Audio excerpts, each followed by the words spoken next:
ऐसी कोई जगह है जहां भगवान ना हो? अच्छा, ऐसा भी नहीं है कि कहीं ज्यादा हो और कहीं कम हो। भगवान ऐसा नहीं है कि वहां ज्यादा है यहां कम है, या यहां ज्यादा है वहां कम है, ऐसा भी नहीं है। हरि व्यापक सर्वत्र समाना, एक समान रूप से सब में विद्वान है। फिर आप कहेंगे कि जब सब जगह समान है तो फिर वृंदावन क्यों आए, फिर अयोध्या जी क्यों जाए? सब जगह एक जैसे हैं तो सब जगह एक जैसे, पर जितनी प्राप्ति में सरलता यहां बैठकर है वैसी सरलता और कहीं नहीं है, इसलिए तीर्थों की महिमा है तो पंकज जी सब जगह बराबर, कम ज्यादा नहीं है।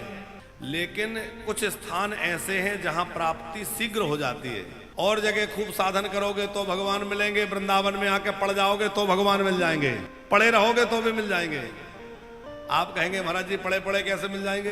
अच्छा, जब हमारे लाला प्रकट भये वृंदावन बिहारी गोकुल में पधारे, जन्म कहाँ हुआ? मथुरा के कारागृह में, और गोकुल में आए तो जब गोकुल में आए तो गोकुलवासी क्या कर रहे थे? सब सो रहे थे कि नहीं? सवेरे उठे तो बालकृष्ण के रूप में भगवान मिल गए, तो सोए सोए भगवान मिले कि नहीं? अरे भैया, इस ब्रज में तो सोए सोए भगवान मिल जाते हैं, यहाँ तो आके पढ़ भी जाओगे तो मिल जाएंगे। पर अब ये मत समझना कि महाराज जी ने ये बढ़िया बता दिया।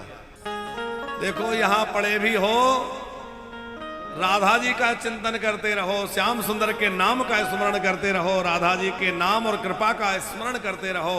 उनकी कितनी अनन्य कृपा है। एक तो हमें मानव तन दिया, और मानव तन देकर के भी हमें भारत जैसी भूमि में जन्म दिया।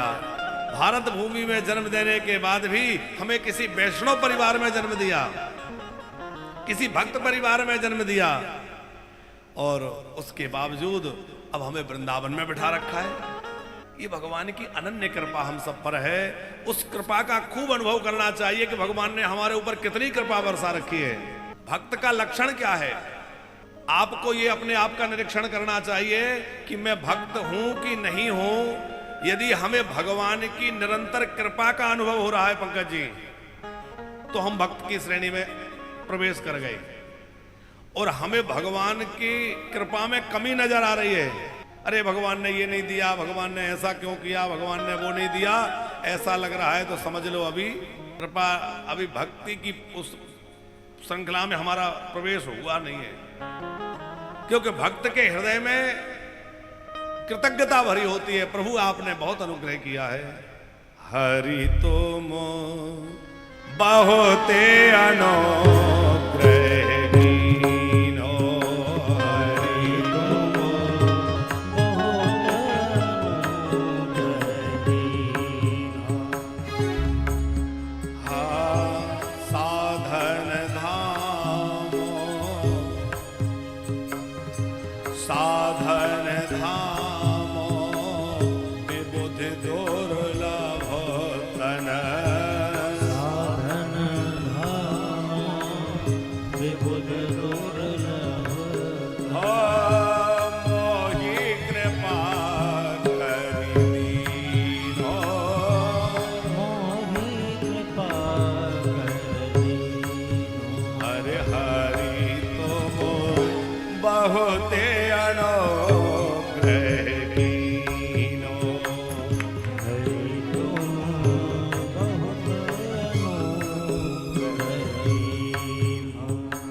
भक्त का लक्षण है कि वह प्रतिपल भगवान की कृपा का अनुभव करे। प्रभु आपने बहुत कृपा कर रखी है, हमें वृंदावन का वास दे दिया, अब ब्रज में रह करके क्या करें? निरंतर श्री जी की, ठाकुर जी की कृपा का अनुभव करें। हम पर आपने कितनी कृपा करी है, जो अपने धाम में बसा रखा है, अपने घर में बसा रखा है। अच्छा, एक बात बताओ, वृंदावन क्या है? भगवान का घर है।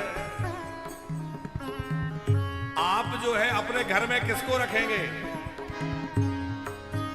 कुछ ऐसे मित्र होते हैं जिनको व्यक्ति बाहर का संबंध रखता है। पंकज जी बहुत ध्यान दीजिएगा, कुछ ऐसे मिलने वाले लोग होते हैं जिनसे केवल बाहर तक की दोस्ती होती है। होती है कि नहीं? बाहर ही मिल लिया, वहीं हमारा व्यवहार जो होना है हो गया, घर नहीं बुलाते। कुछ जो हमारे और विश्वसनीय और करीबी लोग होते हैं, उनको हम अपने घर तो बुलाते हैं, लेकिन बरामदे तक, हाँ? वहीं बिठा करके, वहीं चाय नाश्ता करा करके, वहीं मिलजुल करके और वहीं से विदा कर देते हैं। कुछ और अंतरंग लोग होते हैं जो बड़े विश्वसनीय होते हैं, उनको हम अपने घर के अंदर तक बुलाते हैं। और कोई कोई ऐसे अभिन्न होते हैं जिनकी चूल्हे तक पहुंच होती है कि नहीं? तो सबकी अपनी अपनी अलग अलग स्थान है। अब यह वृंदावन भगवान का अपना घर है, इनका निज घर है कि नहीं? तो कुछ लोगों से तो भगवान दूर का रिश्ता रखते हैं, कुछ को थोड़ा और निकट बुला लेते हैं, कुछ को कभी कभी बुलाते हैं, कभी वृंदावन चले आते हैं, फिर चले जाते हैं, आ जाते हैं, दर्शन कर जाते हैं, वो वही बाहर बाहर का ही रिश्ता। पर किशनलाल जी, हम लोगों जी से ठाकुर जी का बाहर का रिश्ता नहीं रहा, अब तो अंतरंग बना लिया है। अब तो चूल्हे तक की पहुंच हो गई है भैया, अब तो हमारे घर में रह रहे हो, हमारे चूल्हे तक तुम्हारी पहुंच। अब आओ, दूर आओ प्रेम से, है? तो चूल्हे तक पहुंच किसकी रहेगी? जो बड़ा विश्वसनीय होगा, बड़ा हृदय प्रिय होगा। ठीक कह रहे हैं कि नहीं? तो भैया हम लोगों को ठाकुर जी ने, श्री जी ने यहाँ अपने घर में रखा है, इसका मतलब हम पर बड़ा भरोसा किया है। अब बात यह है कि जिस पर बहुत भरोसा करके चूल्हे तक बुला लिया जाए और वो विश्वासघात कर जाए,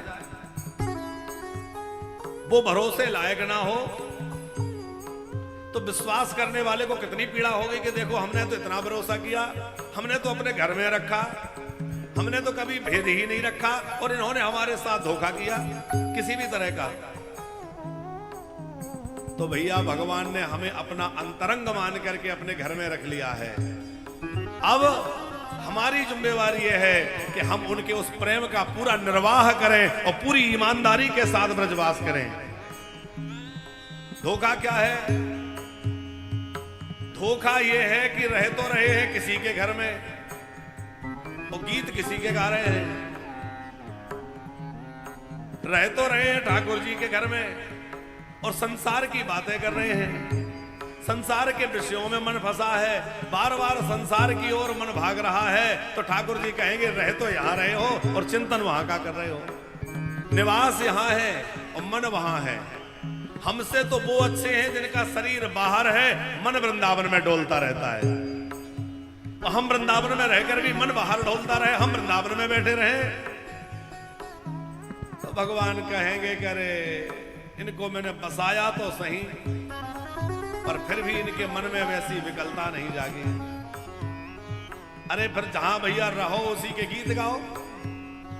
किसके गीत गाना चाहिए? बोले जिसकी खाएंगे उसकी बजाएंगे। तो भैया वृंदावन में पड़े हैं तो ठाकुर जी की खा रहे हैं, तो उन्हीं के गीत गाओ, बस उन्हीं का चिंतन करो, उन्हीं का मनन करो, उन्हीं का भजन करो, उन्हीं का स्मरण करो। संसार की चर्चा छोड़ दो, संसार की बातें क्यों करना? क्योंकि अब यदि और कुछ चर्चा करेंगे तो अब प्रिय ठाकुर जी को नहीं लगेगा। अब जब घर में बिठा लिया है तो घर जैसी चर्चा ठाकुर जी से करते रहिए।